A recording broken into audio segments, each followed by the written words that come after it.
जय हिंद फ्रेंड, हिंदी और प्राइड में आप सभी का स्वागत है। जैसे कि हम यहाँ पे आधुनिक काल संबंधी पीवाईक्यू सीरीज लेकर चल रहे हैं और इससे पूर्व हमने देखा कि 650 क्वेश्चन जो है आधुनिक काल संबंधी कर लिया है और यहाँ पे हमको 651 नंबर क्वेश्चन से कंटिन्यू करना है।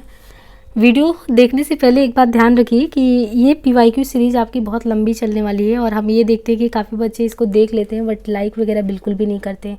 तो आपका प्रोत्साहन कहीं ना कहीं हमको भी ये सीरीज़ कंटिन्यू करने में मदद करेगा और आगामी ढेर सारी परीक्षाओं को ध्यान में रखते हुए ये सीरीज़ चलना भी बहुत ज़रूरी है।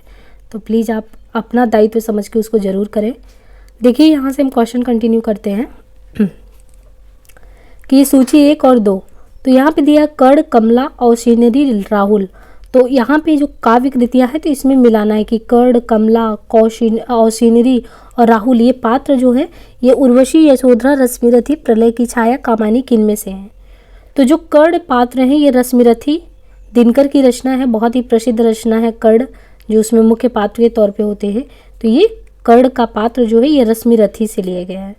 कमला जो है ये प्रलय की छाया जयशंकर प्रसाद की रचना है, तो वहाँ पे कमला पात्र है। औशीनरी जो है ये उर्वशी दिनकर की है। हमने कल बात की थी उर्वशी प्रसाद की भी रचना है, दिनकर की भी है, पर ये जो औशीनरी है उर्वशी ये दिनकर की हैं। और राहुल यशोधरा जो कृति है यशोधरा, तो राहुल उसमें से है और मैथिली शरणगुप्त की रचना है यशोधरा। लहर किस विधा की रचना है। तो देखिए एक तो ये पूछता है कि जो लहर है वो किस विधा की रचना है, एक लहर किसने रचा है, या लहर का सन भी पूछ सकते हैं। तो पूछने के कई तरीके हैं। अब क्योंकि ये सिर्फ टीजीटी हिंदी का एग्ज़ाम है तो आपसे ये जानना चाह रहे हैं कि लहर जो है वो किस विधा की रचना है, नाटक की, निबंध की, काव्य की, उपन्यास की। तो लहर जो है काव्य की विधा है और लहर प्रसादकृत काव्य है। जयशंकर प्रसाद के अन्य प्रमुख काव्य में कौन सा आता है, तो उर्वशी जो है ये भी आता है। उर्वशी 1909 इसका समय उर्वशी का। वन मिलन भी 1909 है। तो जयशंकर प्रसाद कृत में उर्वशी, वन मिलन, प्रेम राज्य। उर्वशी ऐसे भी याद करिए तो याद हो जाएगा। जैसे 1909 में आपको प्रसाद की 3 ही रचना याद रखनी है, तो कैसे याद रखेंगे। तो देखिए इस तरीके से कि उर्वशी, अभी हमने कहा उर्वशी रचना जो है ये दिनकर की भी है और वो 1961 में है, तो उसको ध्यान रखिए वो 1961 में जिसकी वजह से दिनकर जी को ज्ञानपीठ पुरस्कार प्राप्त हुआ था।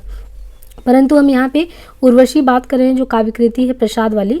तो ऐसे याद रखिए कि उर्वशी जो है वो वन में मिलने गई, तो उर्वशी वन में मिलने गई और प्रेम राज्य स्थापित हुआ। तो ये तीनों ही 1909 में है। ऐसा मतलब ट्रिकी वे में याद करिए तो याद हो जाएगा कि 1909 में इनकी 3 रचना। क्योंकि यूजीसी नेट में ज़्यादातर आप देखिए क्रम मिलाने वाले आते हैं, तो आपको एग्जैक्ट सन ध्यान रखना और कितने ध्यान रखेंगे। तो उर्वशी वन में मिलने गई, प्रेम राज्य स्थापित किए 1909 में। अब देखिए इसके बाद 1913 कानन कुसुम, झरना 1918, आंसू, आंसू बहुत प्रसिद्ध कविता है तो आंसू 1925 में है। लहर 1933 और कामानी का डेट तो 1935 है। सुमित्रा नंदन पंत की रचनाएं मुख्यतः किस युग से जुड़ी हुई हैं, तो पंत को आप छायावाद के कवि के तौर पे जानते हैं, प्रकृति के सुकुमार कवि के तौर पे जानते हैं। और इनके अगर महत्वपूर्ण काव्य ग्रंथ की बात करें तो उच्छ्वास इनका 1920 में है ना। उच्छ्वास जो है इनका ये जो रचना है ये 1920 में, ग्रंथि जो है 1920 में। तो उच्छ्वास भी 1920 में, ग्रंथि भी 1920 में, बीड़ा 1927 में है, पल्लव 1928 में। तो पल्लव का डेट ध्यान रखिएगा, पंत की बहुत ही प्रसिद्ध रचना है पल्लव 1928 में, बीड़ा 27 में। तो बीड़ा, पल्लव, गुंजन 32 में। पंत को चिदम्बरा पर 1968 में ज्ञानपीठ मिला था, ये भी ध्यान रखना है कि पंत को ज्ञानपीठ कब मिला था, किस वजह से मिला था, तो चिदम्बरा रचना की वजह से इनको 1968 में ज्ञानपीठ पुरस्कार प्राप्त हुआ था। सूर्यकांत त्रिपाठी निराला ने अपनी पुत्री की याद में कौन सी कविता लिखी, कल्याणी, सरोज स्मृति, सुनीता स्मृति, तुम और मैं।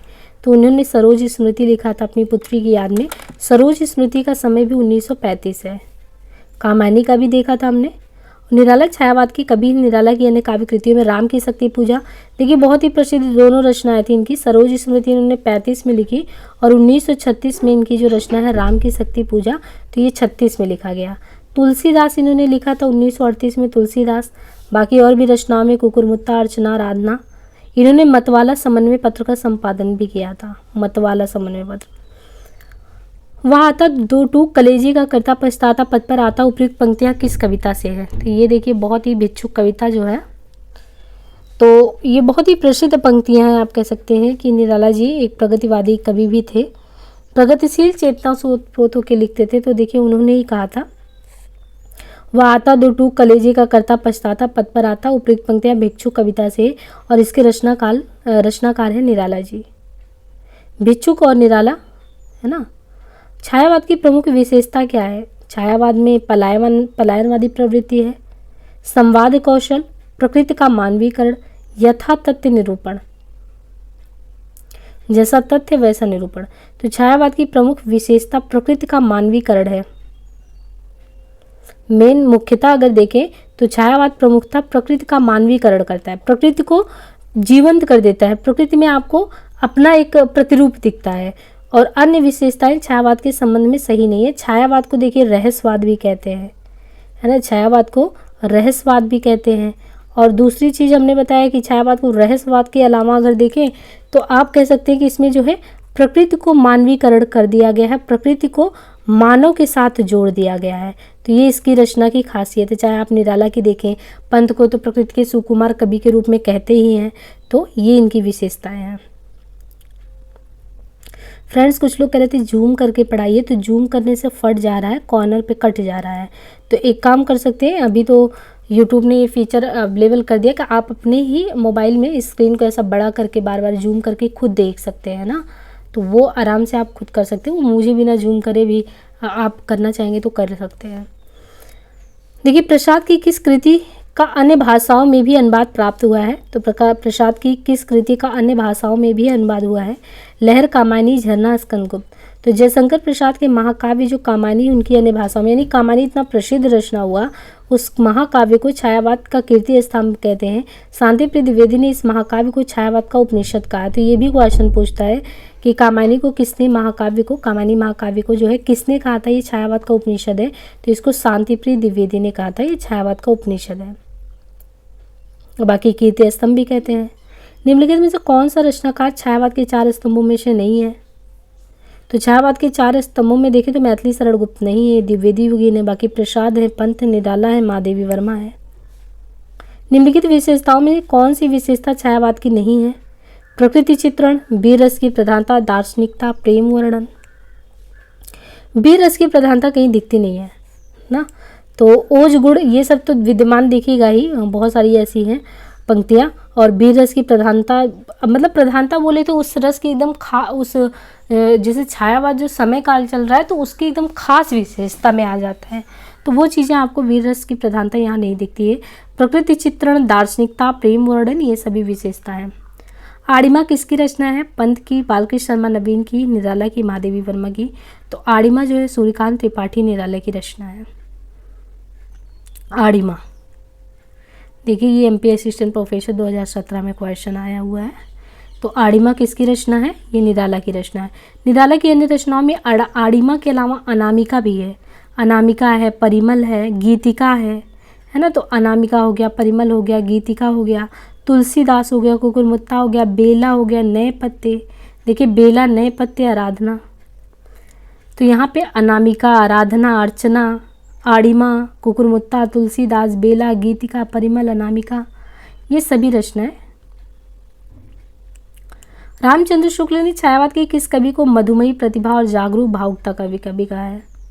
अभी इसके पहले हमने देखा था ना कि माधुर्य गुण कुछ ज़्यादा ही प्रसाद जी में दिखता है, तो उसी के उसमें रामचंद्र शुक्ल ने इनको क्या कहा है? मधुचर्या, मधुमयी प्रतिभा और जागरूक भावुकता का कवि। मधुचर्या, माधुर्य भक्ति के लिए मधुमयी प्रतिभा के धनी तो कहते हैं, साथ ही कहते हैं कि ये जागरूक भावुकता के भी कवि है। चाह नहीं मैं सुरबाला के गहनों में गुथा जाऊं नामक पुष्प की अभिलाषा कविता किस कवि की रचना है? तो पुष्प की अभिलाषा कविता के रचयिता है, बहुत ही प्रसिद्ध रचना, ये माखनलाल चतुर्वेदी जी की है। पुष्प की अभिलाषा कविता के रचयिता माखनलाल चतुर्वेदी हैं। इस कविता की प्रमुख पंक्ति है कि चाह नहीं मैं सुरबाला के गहनों में गुथा जाऊं। सुभद्रा कुमारी चौहान एकमात्र वीर रस की कवित्री हैं, एकमात्र वीर रस की। झांसी की रानी शीर्षक से प्रसिद्ध कविता इन्हीं की है। कौन सा काव्य संग्रह पंत का नहीं है? पल्लव, गुंजन, ग्रंथ या अनामिका। तो अनामिका काव्य संग्रह सुमित्रानंदन पंत का नहीं है। सुमित्रानंदन पंत का अनामिका नहीं है। अनामिका भी हमने देखा था, आड़िमा, अनामिका, ये निराला जी क्या है। पल्लव, गुंजन, ग्रंथि, ये सुमित्रानंदन पंत जी का है। इनमें से कौन छायावाद के कवि नहीं है? निराला, प्रसाद, पंत। तो मैथिली शरण गुप्त नहीं है, जबकि प्रसाद, पंत, निराला छायावाद के हैं। मैथिली शरण गुप्त द्विवेदी युग के सर्वश्रेष्ठ कवि हैं। इन्हें महात्मा गांधी ने राष्ट्र कवि की उपाधि भी दी। कौन सी रचना महादेवी वर्मा की नहीं है? निहार, रश्मि, युगांत, सांध्य गीत। तो युगांत जो है ये महादेवी वर्मा की नहीं बल्कि पंत की है। शेष रचनाएं निहार, रश्मि, सांध्य गीत महादेवी वर्मा की है। यामा के लिए महादेवी वर्मा को सन 1982 में यहाँ पे देखना है सबको कौन से सन में। जैसे उर्वशी का देखा था तो 1961 में मिला था ज्ञानपीठ, 1968 देखा था। अब यहाँ पे देखिए 1982, 1982 में महादेवी वर्मा का जो यामा है, यामा के लिए इनको 1982 में ज्ञानपीठ पुरस्कार से सम्मानित किया गया था।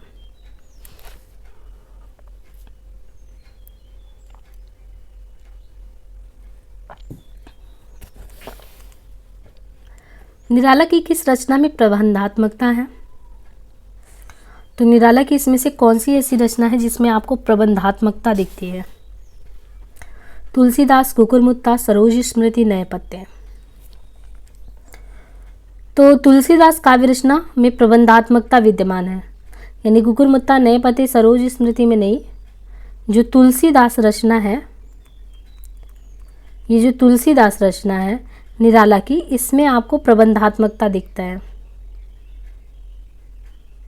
तुलसीदास काव्य रचना में प्रबंधात्मकता विद्यमान है। तुलसीदास, सरोज स्मृति, कुकुरमुत्ता, नए पत्ते सभी निराला की रचनाएं।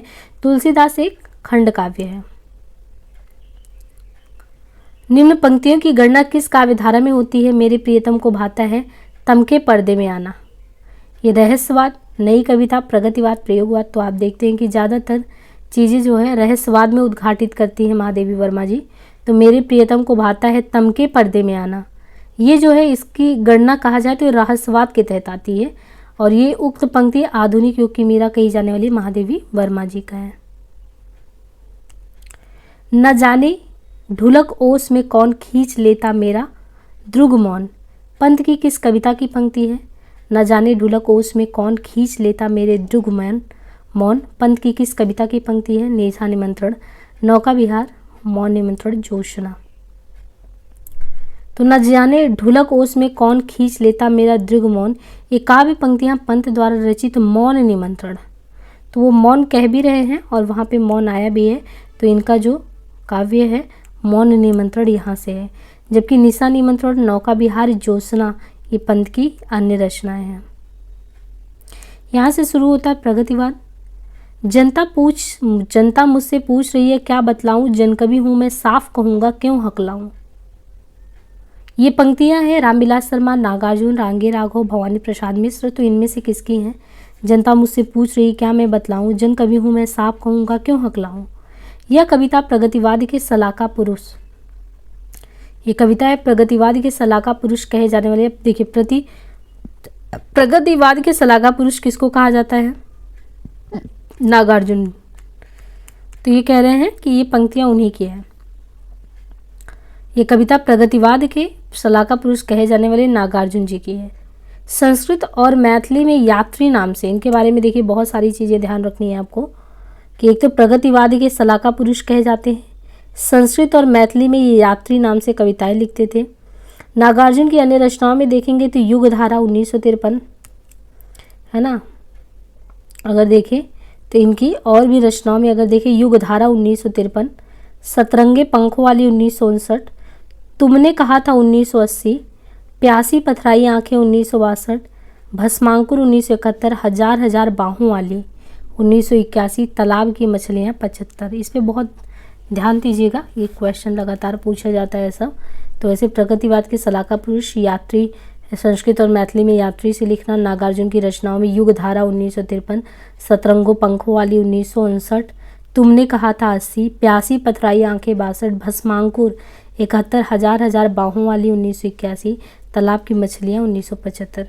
महत्वपूर्ण पंक्तियों में इनकी है कि रोजी रोटी हक की बातें जो भी मुंह पर लाएगा, कोई भी हो निश्चय ही वह कम्युनिस्ट कहलाएगा। 5 पूत भारत माता के दुश्मन था खूंखार, गोली खाकर एक मर गया बाकी रह गए 4।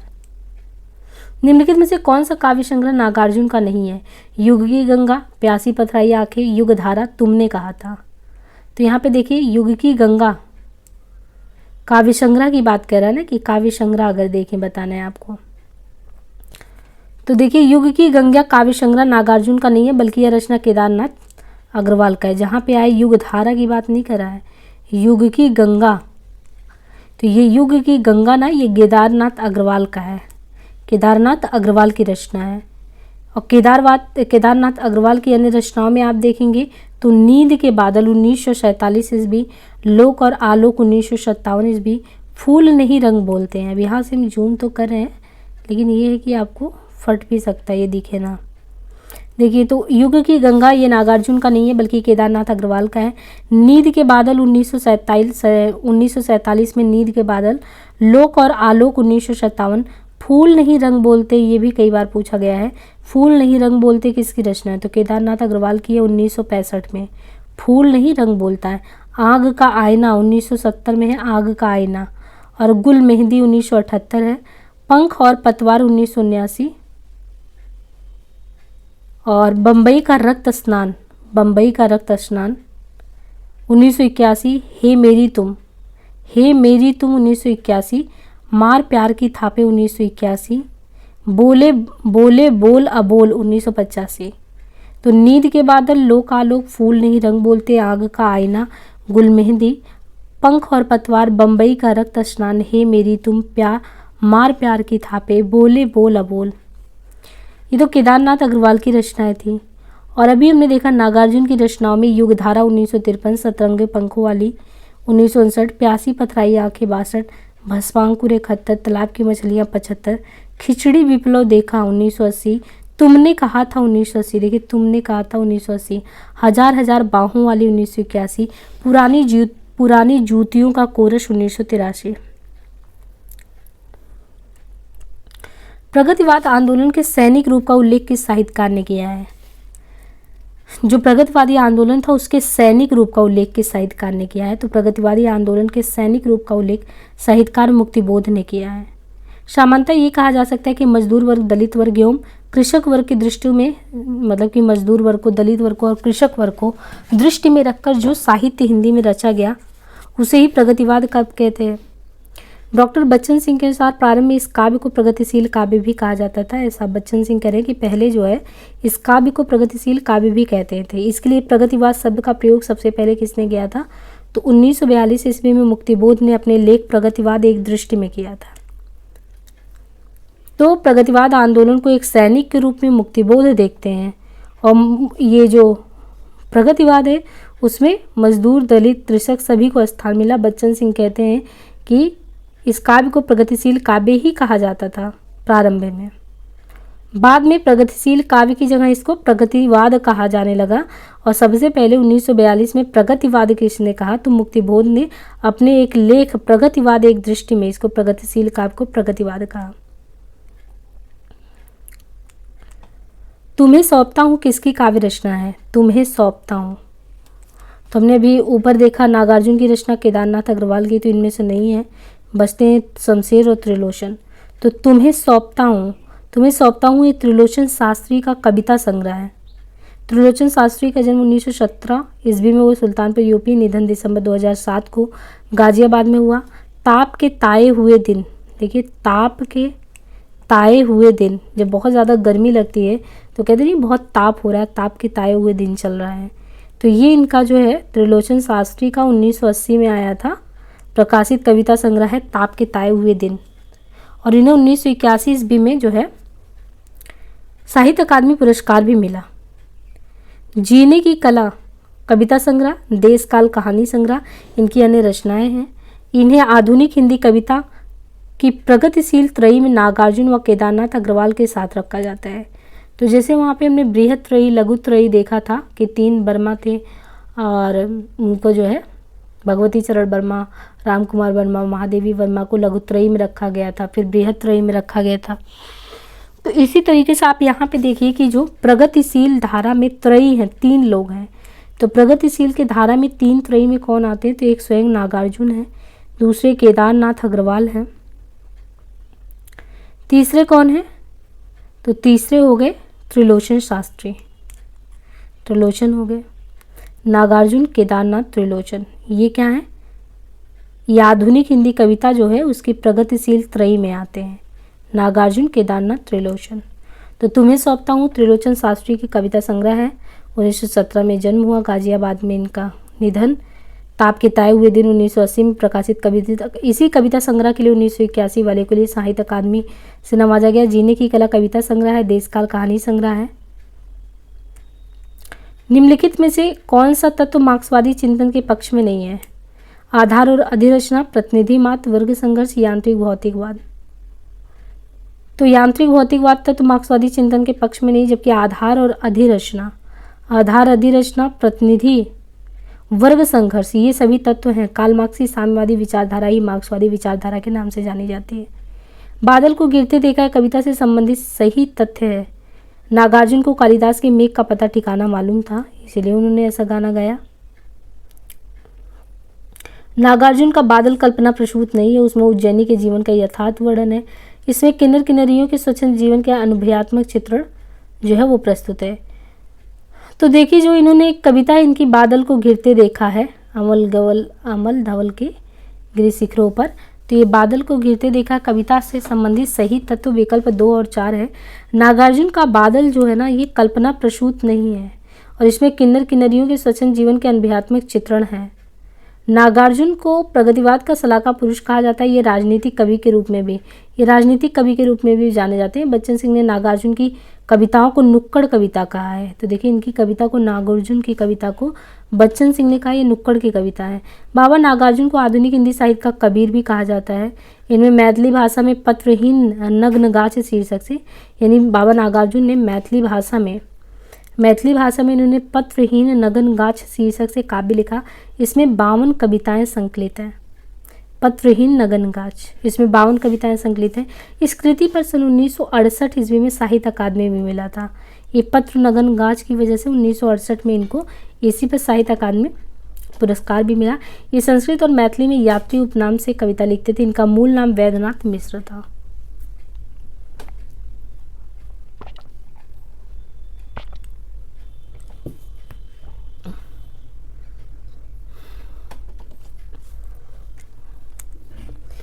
नींद के बादल काव्य संग्रह के लेखक कौन है? नागार्जुन, भवानी प्रसाद मिश्र, अज्ञेय, केदारनाथ अग्रवाल।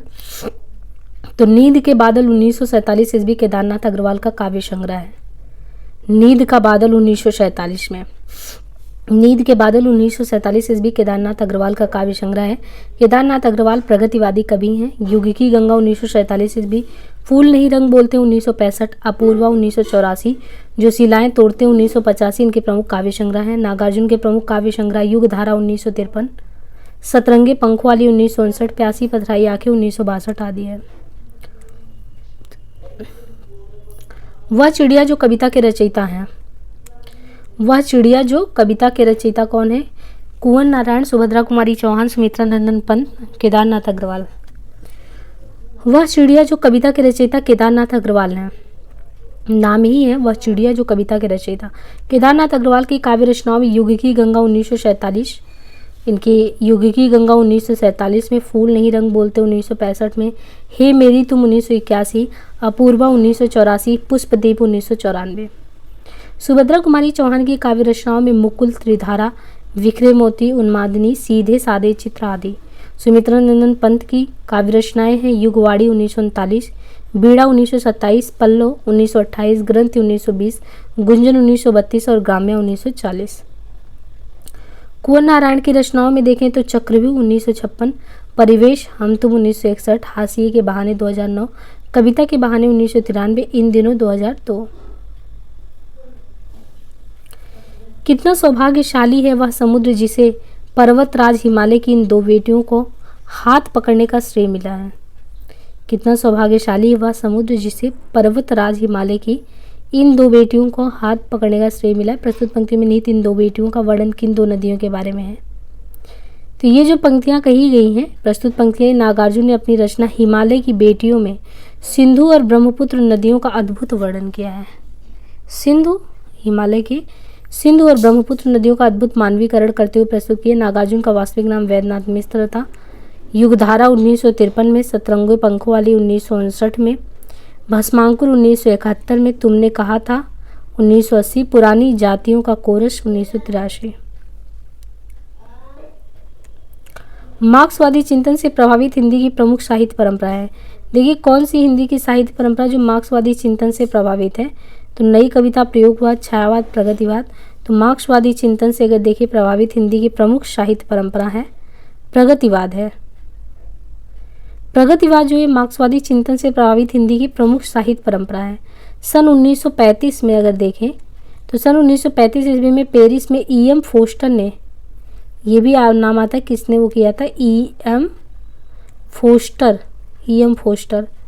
तो मार्क्सवादी चिंतन से प्रभावित हिंदी की प्रमुख साहित्य परंपरा जो प्रगतिवाद है वो सन 1935 में पेरिस में E.M. फोस्टर ने प्रगतिशील लेखक संघ की स्थापना की, जिसमें मुल्क राजा आनंद, सज्जाद जाहिर, ज्योतिष घोष आदि ने भारत की तरफ से सबसे पहले इंग्लैंड में जुलाई 1935 में भारतीय प्रगतिशील लेखक संघ का गठन किया।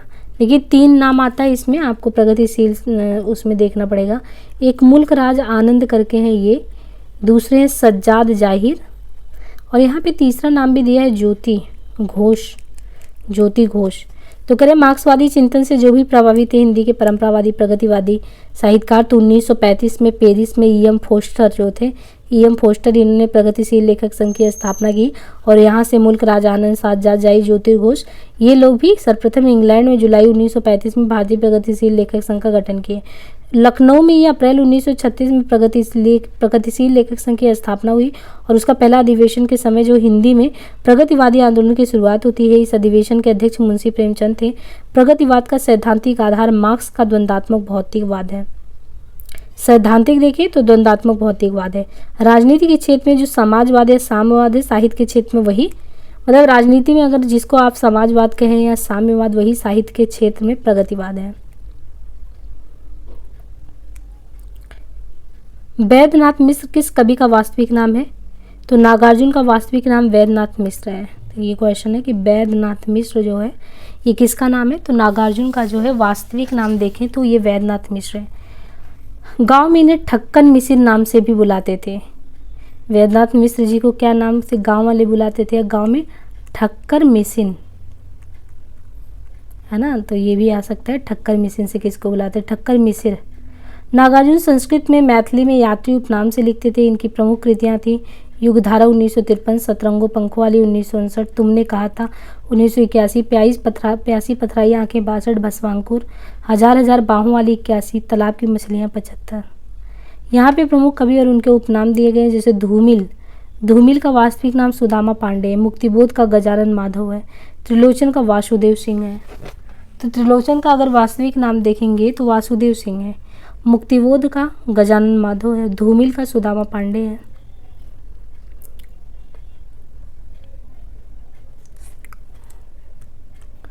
आज नदी बिल्कुल उदास थी, सोई थी अपने पानी में, यह किस कवि की काव्य पंक्तियां हैं। आज नदी बिल्कुल उदास थी, सोई थी अपने पानी में, यह किस कवि की काव्य पंक्तियां हैं। त्रिलोचन की, केदारनाथ अग्रवाल की, रांगे राघव की, नागार्जुन की। तो आज नदी बिल्कुल उदास थी, सोई थी वो अपने पानी में, ये प्रगतिवादी कवि केदारनाथ अग्रवाल की काव्य पंक्तियां हैं। किसकी, केदारनाथ की। उक्त पंक्तियां केदारनाथ अग्रवाल जी की कविता आज नदी बिल्कुल उदास थी से उद्धृत है। केदारनाथ अग्रवाल द्वारा रचित कविता संग्रह है हे मेरी तुम जो शिलाएं तोड़ते हैं, कहे केदार खरी खरी मार प्यार की थोपे, फूल नहीं रंग बोलते अपूर्व आदि। निम्नलिखित में से गलत कथन कौन सा है, तो चूज करना है गलत कौन सा है। द्वंद्वात्मक भौतिकवाद मार्क्सवाद का दार्शनिक दृष्टिकोण है। मार्क्सवाद के अनुसार समीक्षा के लिए कृति ही विचारणीय है। क्रिस्टोफर कार्डवेल की कृति इल्यूजन एंड रियलिटी मार्क्सवादी साहित्य चिंतन की महत्वपूर्ण पुस्तक है। मार्क्सवादी साहित्य चिंतन के मूल उद्देश्य कला और साहित्य को समाज परखता एवं ऐतिहासिक परिप्रेक्ष्य में उसकी अवधारणा के साथ सृजना माना जा सकता है। तो मार्क्सवाद के अनुसार समीक्षा के लिए कृति ही विचारणीय है, यह कथन गलत है। जबकि मार्क्सवाद के बारे में कि द्वंद्वात्मक भौतिकवाद और ये दार्शनिक दृष्टिकोण पर आधारित है। क्रिस्टोफर कार्डवेल की कृति इल्यूजन एंड रियलिटी मार्क्सवादी साहित्य चिंतन की महत्वपूर्ण पुस्तक है। मार्क्सवादी साहित्य चिंतन के मूल उद्देश्य में कला और साहित्य को समाज परखता में ऐतिहासिक परिप्रेक्ष्य में उसकी अवधारणा के साथ सृजन भी है। डॉक्टर नगेंद्र ने प्रगतिवाद का आरंभ कब माना है, तो डॉक्टर नरेंद्र ने प्रगतिवाद का आरंभ जो है 1936 को कि 1936 जो है ये डॉक्टर नगेंद्र के अकॉर्डिंग है प्रगतिवाद की शुरुआत। डॉक्टर नगेंद्र का जन्म सन 1915 में अलीगढ़ के अमरौली में हुआ था। इन्होंने प्रगतिवाद काव्यधारा का समय 1936 से 43 माना था। केदारनाथ अग्रवाल, रामविलास शर्मा, नागार्जुन, रांगे राघव, शिवमंगल सिंह सुमन, त्रिलोचन आदि प्रगतिवाद के कवि हैं। डॉक्टर बच्चन सिंह ने सुमित्रानंद पंत कृत युगवाड़ी को खड़ी बोली का पहला प्रगतिवाद काव्य माना है। काम आध्यात्म की समस्या निम्नलिखित में से किस रचना में उठाई गई है? उर्वशी, आत्मजयी, संशय की एक रात, कनुप्रिया। तो काम आध्यात्म की जो समस्या है ये दिनकर के द्वारा जो उर्वशी है, उर्वशी में उठाई गई, जबकि आत्मजयी जो है ये कुंवर नारायण जी का आत्मजयी, और आत्मजयी कुंवर नारायण के कठोप उपनिषद के नचिकेता प्रसंग पर आधारित है। नरेश मेहता जो है उनकी एक रचना है नरेश मेहता की संशय की एक रात। काव्य में राम के मन में युद्ध के संबंध में उत्पन्न जो संशय हो रहा है उसके बारे में है। कनुप्रिया धनवीर भारती जी की रचना है, इसमें राधा और कृष्ण के प्रेम का वर्णन है। निज के ही उन्मादक परिमल के पीछे धावित हो कर वक्तव्य का तात्पर्य क्या है? अपने से बेगाना हो जाना, मादक पदार्थ सेवन से प्रमत्त हो जाना, पगलाए फिरते रहना, अपनी ही अंतःकोटि को ना समझ पाने से व्यर्थ भटकते रहना। तो निज के ही उन्मादक परिमल के पीछे धावित होकर वक्तव्य का तात्पर्य अपनी ही अंतःशक्ति को ना समझ पाने से है।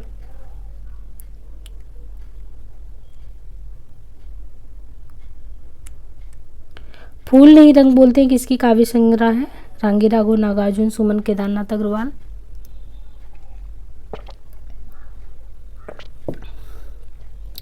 फूल नहीं रंग बोलते 1965 ईस्वी कविता संग्रह प्रगतिवादी कवि केदारनाथ अग्रवाल का। फूल नहीं रंग बोलते हैं। जन्म 1911 में। शुरुआती दिनों में बालेंदु उपनाम से कविताएं लिखते थे। इनके अन्य रचनाओं में कविता संग्रह युग की गंगा 1947, नींद के बादल 47, आंख का आईना 70, अपूर्वा 1984 तथा जो शिलाएं तोड़ते 1985। नागार्जुन का वास्तविक नाम क्या था? बलदेव बैजू मिश्र वैद्यनाथ नामदेव। तो नागार्जुन का वास्तविक नाम वैद्यनाथ मिश्र था, परंतु हिंदी साहित्य में उन्होंने नागार्जुन तथा मैथिली में यात्री उपनाम से रचनाएं की। काशी में रहते हुए उन्होंने वैदेही उपनाम से भी कविताएं लिखी थी। प्रमुख कृतियों में युगधारा, सतरंगों, पंखों वाली प्यासी पथराई आंखें, तुमने कहा था, तालाब की मछलियां, पुरानी जूतियों का कोरस, रत्न गर्भा, अपने खेत में आखिर ऐसा क्या कह दिया मैंने, आदि है। कौन सा कथन सही नहीं है? शिवमंगल सिंह सुमन प्रमुख प्रगतिशील कवि हैं। प्रगतिशील कविता में पूंजीवाद तथा पूंजीपतियों के प्रति प्रबल आक्रोश है।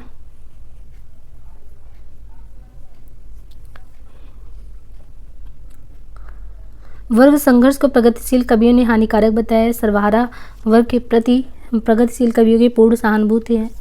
तो वर्ग संघर्ष प्रगतिशील कवियों ने हानिकारक बताया है, यानी वर्ग संघर्ष को प्रगतिशील कवि मानते हैं कि ये चीज़ हानिकारक है। उपयुक्त कथन सही नहीं है, क्योंकि मार्क्सवादी दृष्टिकोण प्रगतिवाद का मुख्य आधार है और मार्क्सवाद वर्ग संघर्ष की अवधारणा पर आधारित है। शेष सभी विकल्पों के कथन सही हैं। प्रगतिवाद सामाजिक यथार्थवाद के नाम पर चलाया गया एक सामाजिक आंदोलन था। वर्ग संघर्ष की साम्यवादी विचारधारा और उसके संदर्भ में नए हीरो की कल्पना इसका उद्देश्य था। तो देखिए, प्रगतिवादी सामाजिक यथार्थवाद के नाम पर चलाया गया एक सामाजिक आंदोलन था, यह स्थापना सही नहीं है, क्योंकि प्रगतिवाद जो है ये सन 1936 से लेकर 42 तक समाजवादी यथार्थ, प्रकृति प्रेम, नारी प्रेम, सांप्रदायिकता का विरोध, राष्ट्रीय आदि भावनाओं से संचालित है। 1935 ईस्वी में E.M. फोस्टर की संख्या प्रोग्रेसिव राइटर एसोसिएशन नामक संस्था के आधार पर सज्जाद जाहिर और मुल्क राजा आनंद ने 36 में प्रगतिशील लेखक संघ की स्थापना की थी। निम्नलिखित में से कौन सा विकल्प रचनाकार रचना की दृष्टि से सही नहीं है? नागार्जुन, युगधारा, शिवमंगल सिंह सुमन, बीड़ा, त्रिलोचन। तो यहाँ पे मेल कराना है। यहाँ पे देखिए, शिवमंगल सिंह सुमन जो है बीड़ा विकल्प गलत है, क्योंकि बीड़ा तो पंत की रचना 1927 में, जबकि शेष जो है बीड़ा वाला छोड़ दें तो नागार्जुन, युगधारा, त्रिलोचन का धरती, केदारनाथ, युग की गंगा, ये सही है। निम्न में से कौन सी विशेषता प्रगतिवाद की नहीं है? शोषण का विरोध, व्यंग प्रधानता, श्रम में सौंदर्य, कल्पना प्रवणता। तो यहाँ पे देखिए कि कल्पना प्रवणता आदि चीज़ें नहीं है, यहाँ पे शोषण का विरोध है, व्यंग प्रधानता है, श्रम में सौंदर्य है। प्रयोगवाद के बाद हिंदी कविता की जो नवीन धारा विकसित हुई उसे क्या कहा जाता है? तो जो प्रयोगवाद है, तो प्रयोगवाद के बाद जो है ये जो धारा विकसित हुई है, तो प्रयोगवाद के बाद हिंदी कविता की जो नवीन धारा विकसित हुई उसे नई कविता कहा जाता है। नई कविता नाम अज्ञेय के द्वारा प्रदत्त है। अज्ञेय प्रयोगवाद के प्रवर्तक थे। ना कोई छोटा है ना कोई बड़ा है मेरे लिए, हर आदमी एक जोड़ी जूता। ये किसकी रचना दी गई पंक्ति? ना कोई छोटा ना कोई बड़ा मेरे लिए, हर आदमी एक जोड़ी जूता। ये धूमिल द्वारा रचित मोचीराम काव्य की पंक्तियां हैं। सुदामा पांडे धूमिल द्वारा रचित कविता संग्रह है। संसद से सड़क तक, कल सुनना मुझे तथा सुदामा पांडे की प्रजातंत्र आदि। निम्नलिखित में से कौन सी प्रगतिवादी मूल्य नहीं है? व्यष्टि चेतना, इतिहासबोध, यथार्थ चेतना, एकेश्वरवाद। तो व्यष्टि चेतना और एकेश्वरवाद प्रगतिवादी मूल्य नहीं है। व्यष्टि चेतना और एकेश्वरवाद, जबकि यथार्थ चेतना इतिहासबोध का संबंध प्रगतिवादी मूल्य से है। प्रगतिवाद की काव्य प्रवृत्तियां शोषितों की दीनता का चित्रण, शोषण वर्ग के प्रति घृणा, धर्म और ईश्वर के प्रति अनास्था आदि है। निम्नलिखित में से कौन सा कवि आधंत्र प्रगतिवादी नहीं रहा है? नरेंद्र शर्मा आद्यांत प्रगतिवादी कवि नहीं। आद्यांत पूछा है ये। नरेंद्र शर्मा आद्यांत प्रगतिवादी कवि नहीं है, ये व्यक्तिवादी कवि हैं। प्रेम और मस्ती के हैं। इनकी प्रमुख रचनाओं में प्रभात फेरी है, प्रवासी के गीत, प्रभात फेरी, पलाश वन, मिट्टी और फूल, रंग चंदन, अग्निशस्य। जबकि नागार्जुन, केदारनाथ अग्रवाल तथा रामविलास शर्मा का आद्यांत प्रगतिवादी कवि। वर्तनी की दृष्टि से त्रुटिपूर्ण होने के कारण आयोग ने इसको उत्तर गलत माना। प्रगतिवादी काव्य के विषय में कौन सा कथन गलत है? इस पर द्वंदात्मक भौतिकवाद का प्रभाव है। इसमें शोषितों के प्रति सहानुभूति दिखाई गई है। और यहाँ पे देखिए कि इसने धार्मिक भावनाओं का विशेष आदर है। शोषण मूलक लोकतंत्र पर प्रहार किया गया है। तो प्रगतिवादी काव्य के विषय में धार्मिक भावनाओं का विशेष आदर है, यह कथन गलत है। इस पर द्वंदात्मक भौतिकवाद का प्रभाव, इसमें शोषितों के प्रति सहानुभूति है। शोषण मूलक लोकतंत्र पर प्रहार किया गया है। किस प्रगतिवादी कवि ने सीता पर खंडकाव्य रचना की है? त्रिलोचन, मंगल, शिवमंगल सुमन, शमशेर बहादुर सिंह, केदारनाथ अग्रवाल, नागार्जुन। तो नागार्जुन ने जो है सीता पर भूमिजा नाम से खंडकाव्य की रचना की। भूमिजा। नागार्जुन की अन्य कृतियों में युगधारा, सतरंगों, पंखवाली, भस्मांकुर, तुमने कहा था, प्यासी पतराई आंखें हैं।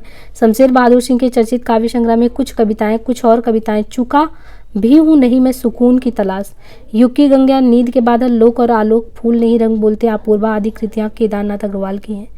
हिल्लोल, जीवन के गान, युग का मोल, प्रलय, सृजन आदि कृतियां शिवमंगल की हैं।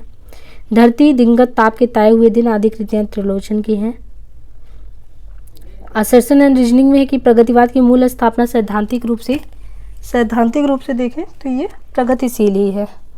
तो यहाँ पे ये देखें कि जो है बाकी तर्क है, क्योंकि इसका लक्ष्य भौतिक यथार्थवाद के आधार पर निर्मित मूल्यों को प्रतिष्ठित करना था। तो ए और आर के बारे में, तो प्रगतिवाद की मूल स्थापना सैद्धांतिक रूप से प्रगतिशील थी, क्योंकि उसका लक्ष्य भौतिक यथार्थवाद के आधार पर निर्मित मूल्यों को प्रतिष्ठा करना था। जो प्रस्तुत स्थापना व तर्क दोनों सही है। प्रगतिवाद में निम्न वर्ग के जीवन चित्रण की प्रधानता दी गई, जबकि प्रयोगवाद में, तो प्रगतिवाद में निम्न वर्गीय के जीवन चित्रण की प्रधानता दी गई, जबकि प्रयोगवाद में मध्य वर्गीय जीवन समाज के चित्रण को प्रधानता दी गई है। प्रगतिवादी साहित्य उसे माना गया है। तो प्रगतिवादी साहित्य कौन है? सामाजिक यथार्थ की अभिव्यक्ति को उद्देश्य मानकर लिखा गया और दंडात्मक भौतिकवाद की प्रेरणा से लिखा गया, और जो प्रगति का मार्ग प्रशस्त करे, किसी राजनीतिक विचारधारा में बधा हो। दिए गए वाक्य में प्रगतिवादी साहित्य उसे माना गया है। प्रगतिवादी साहित्य कौन है? उसे माना गया है जो सामाजिक यथार्थ की अभिव्यक्ति का उद्देश्य मानकर लिखा गया हो।